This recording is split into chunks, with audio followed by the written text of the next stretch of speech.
पाठ शुरू कर दिया।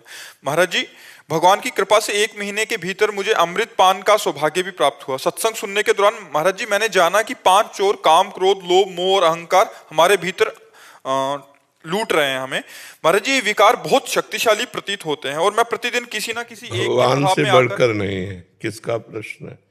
भगवान से बढ़कर के नहीं है।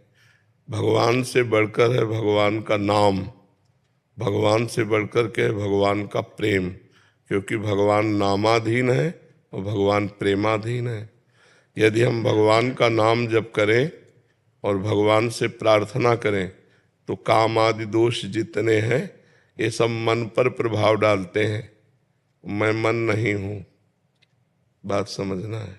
मैं मन को जानने वाला हूँ, मैं मन नहीं। जैसे मन अशांत है तो ये आपने जाना ना, तो जानने में आने वाला और जानने वाला दोनों अलग अलग हो गए। मन जानने में आने वाला है और मन को जो जानने वाला है वो आप है, आप मन नहीं है। मन में ही काम क्रोध आदि का आवेश होता है। मन ही जब निश्चय करता है तो बुद्धि हो जाता है, चिंतन करता है तो चित्त हो जाता है, क्रिया स्वीकार करता है तो अहंकार हो जाता है। इसलिए एक मन को ही अंतःकरण चतुष्टय कहा गया। तो हमारे मन में ही जो स्वीकृति है वो हम संभाल नहीं पाते, मन की जगह हम अपने में मान लेते हैं। अब दूर करना बड़ा कठिन पड़ जाएगा। अगर मन में आ गया तो हम उसे नहीं भोगेंगे। चिंतन मान लो मन कर रहा है लेकिन हम उसे काट कर रहे हैं, नाम जप करते हो कि नहीं, गलत भोग हम नहीं भोगेंगे। जैसे आप गृहस्थ हैं तो धर्मयुक्त भोग भोग सकते हैं, लेकिन पराई माता बहनों की तरफ गंदी सोच भी नहीं कर सकते, नहीं वो आपका पतन कर देगी। तो जो धर्मयुक्त भोग है यदि हम उसे भगवान का चिंतन करते हुए स्वीकार करें तो भगवान ने इसीलिए मार्ग बनाया है। जो गृहस्थ है उसे प्रवृत्ति मार्ग कहते हैं और जो विरक्त है उसे निवृत्ति मार्ग कहते हैं। अगर कोई प्रवृत्ति भोग की आती है तो धर्मयुक्त भोग भोग लेना उसके लिए पाप नहीं होगा, लेकिन निवृत्ति मार्ग के लिए किसी भी तरह प्रवृत्ति को स्वीकार करना नहीं है। तो आप तो गृहस्थ मार्ग में, प्रवृत्ति मार्ग में, तो धर्मयुक्त भोगों को स्वीकार करते हुए काम पर विजय पाइए। गलत चिंतन पराई माता बहनों की तरफ होना, गलत मोबाइल में दृश्य देखना, गलत लोगों का संग करना, ये छोड़ दो। नाम जप करो, गुरुवाणी का पाठ करो। जो नाम जप हम भगवान का बोलते हैं वही वाहेगुरु है। वाहेगुरु और भगवान श्री कृष्ण में कोई अंतर नहीं। श्री कृष्ण को ही वाहेगुरु कहा गया, वही वाहेगुरु श्री कृष्ण है। तत्व एक है ना, तो हम उसे राम कहें या कृष्ण कहें या वाहेगुरु कहें, वो तो एक ही है ना। जब उसका हम सुमिरन करते हैं तो हमारे हृदय को आनंद मिलता है। भगवान आनंद सिंधु है ना, तो जब हृदय को आनंद मिलने लगेगा तो बाहर फिर गंदी बातों में मन नहीं जाएगा। निज सुख बिन मन होई कि थीरा। जब आत्मानंद का अनुभव होने लगता है तो फिर मन भोगों में नहीं जाता। और जब तक अपने हृदय में आनंद का अनुभव नहीं होगा तब तक ये भोगों में जाएगा। तो हम अपने हृदय को आनंद में करें। कैसे? गुरुवाणी का पाठ करके, खूब वाहेगुरु का नाम जप करके, और उनकी सामर्थ्य से ही। देखो आप लोग जब मिलते हैं तो कहते हैं वाहेगुरु का खालसा, वाहेगुरु जी की फतेह। फतेह का मतलब होता है विजय। जब हम वाहेगुरु का सुमिरन कर रहे हैं तो सारा वैभव वाहेगुरु का, तो वाहेगुरु की कृपा से काम क्रोध लोभ मोह मद पर फतेह हो जाएगी। फतेह का मतलब होता है विजय होता है। बोले अमुक अमुक जगह फतेह प्राप्त की, तो गुरु बल से ही तो फतेह प्राप्त होती है। वाहेगुरु का खालसा, वाहेगुरु की फतेह। तो गुरु के चरणों का आश्रय लेकर जब हम भजन करते हैं तो काम क्रोध पर फतेह प्राप्त कर लेते हैं। बिना काम क्रोध पर विजय प्राप्त किए भगवत साक्षात्कार नहीं होता। काम क्रोध मद मान न मोहा, लोभ न क्षोभ राग नहीं द्रोहा। जिनके कपट दम्भ नहीं माया, तिनके हृदय बसो रघुराया। भगवान उसी के हृदय में प्रकाशित होते हैं, है सबके हृदय में, लेकिन प्रकाशित उसी के हृदय में होते हैं जहाँ काम क्रोध मद मान न मोहा, जहाँ अहंकार नहीं, मोह नहीं, जहाँ काम नहीं, जहाँ क्रोध नहीं, जहाँ लोभ नहीं, वहीं भगवान प्रकट हो जाते हैं। तो खूब नाम जप करो और भगवान से प्रार्थना करो। कुलदीप जी, राधे राधे। महाराज जी, मैं अपने परिवार और बच्चों की जिम्मेदारियों के कारण, काम के कारण एक नियमित समय पर सुबह बैठकर प्रार्थना और भक्ति करने में असमर्थ रहती हूँ। अक्सर मैं नहीं, ऐसा हमने कभी किसी को आदेश नहीं किया कि आप एक नियमित समय में भजन कीजिए। ये विरक्त साधक के लिए है। गृहस्थ साधक के लिए तो हमने यही कहा है कि आप सुबह उठे हो, आपका पति ऑफिस जा रहा है, तो आप रसोई तैयार करो, अपने पति में भगवान का भाव करो और उसको भोजन पाओ, क्योंकि वो बेचारा 8-10 घंटे के लिए बाहर जा रहा है।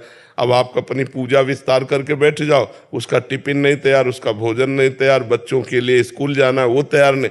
तो गृहस्थी में ऐसी बात नहीं। गृहस्थी में रसोई बना रहे, राधा राधा राधा, झाड़ू लगा रहे, राधा राधा राधा, जो काम कर रहे हैं भगवान का नाम लेते हुए करो और पहले अपने परिवार की सेवा करो। गृहस्थी में सबसे बड़ी पूजा है अपने परिवार की सेवा करना। मूर्ति विराजमान करके पूजा कर रहे हैं और साक्षात जो भोग लगाने के लिए हो उनको हम ऐसे परेशान करें नहीं। पति कह रहा पानी लाओ, बोले शंकर जी में चढ़ाया हुए, पहले पति रूप शंकर जी का त्याग करे तो वहां शंकर जी कोई जल थोड़ी लेने वाले। ऐसे ही भाव से अपने परिवार की पूजा करो।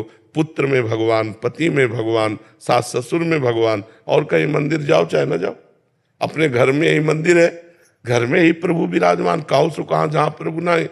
अच्छा, घर में अपमान करो पति का, सास ससुर का, और शंकर जी में जाके 2 लीटर दूध चढ़ा दो तो प्रसन्न होने वाले नहीं, क्योंकि शंकर जी की बनाई हुई मर्यादा है। जो गृहस्थ है वो भगवान के द्वारा ही बनाई हुई मर्यादा है। आप उस मर्यादा का खंडन करेंगे और बाद में भगवान को घी का दीपक दिखाए तो उससे प्रसन्न होने वाले नहीं। महाराज जी, जैसा आप कहते हैं कि भजन प्रारब्ध में नहीं होता है, तो महाराज जी फिर उस हिसाब से तो संत जनों की कुंडली खाली होती है। महाराज जी, संत जनों के तो जीवन ही भजन होता है, उनकी कुंडली खाली होती है। महाराज जी, तो उनका भजन थोड़ी लिखा था कि जन्म लेकर भजन करेगा। भगवान की विशेष कृपा से देखो, गृह कारज ना, गोस्वामी जी लिख रहे हैं, गृह कारज नाना जंजाला, ते अति दुर्गम शैल विशाला, इहि सर आवत अति कठिनाई, राम कृपा बिनु आई न जाई। भगवान की कृपा के बिना मनुष्य शरीर नहीं मिलता, भगवान की कृपा के बिना भजन मार्ग नहीं मिलता, भगवान की कृपा के बिना भजन नहीं बनता, भगवान की कृपा के बिना भगवत साक्षात्कार नहीं होता। ये प्रारब्ध से नहीं है। प्रारब्ध में शुभ और अशुभ 2 ही कर्म होते हैं। प्रारब्ध में ये नहीं होता कि भजन करके भगवत प्राप्त हो जाएगा। फिर तो क्या है, फिर परेशानी क्या है। जैसे प्रारब्ध में हमें दुख भोगना है तो हम चाहते हैं क्या दुख आवे, अपने आप आके भोग लेना होता है, ऐसे सुख आ जाता है। लेकिन भगवान प्रारब्ध से तो नहीं मिलते, भगवान भजन से मिलते हैं। और भजन प्रारब्ध में नहीं लिखा, ये इस जन्म में करना पड़ेगा। ये तो मनुष्य देह हमारे कर्म से थोड़ी मिला है, भगवान की कृपा से मिला है। मानो देह बड़े भाग मानुष तन पावा, सुर दुर्लभ सदग्रंथन गावा, कबहू करी करुणा नर देही, देत ईस बिन हेत स्नेह।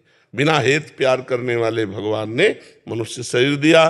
भगवान ने भजन का मार्ग, सबको भजन का मार्ग।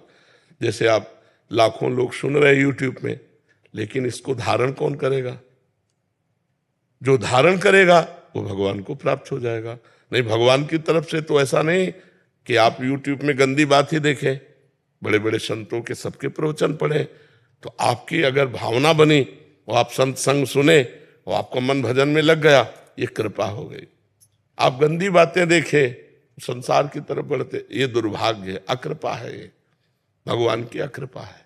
गुरुदेव भगवान, जैसे हम वृंदावन आए, धाम आ गए, ये तो भाग्य में नहीं है ना हमारी? नहीं, ये कृपा से। श्री राधिका कृपा बिनु सबके मनन गम, प्रथम यथामति प्रणव श्री वृंदावन तिरम।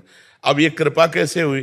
कहीं न कहीं यूट्यूब से सुना और आकर्षण हुआ, तो संत आकर्षण से आप उपस्थित हो गए आके। तो संत आकर्षण भगवान की कृपा, क्योंकि सुनने को जो मिला, अब मोहि भा भरोसा हनुमंता, बिनु हरि कृपा मिले नहीं संता। जो सुनने को मिला आपको वो भगवान की कृपा से, और सुनने से हम श्रवण सुजस सुनि आयऊं,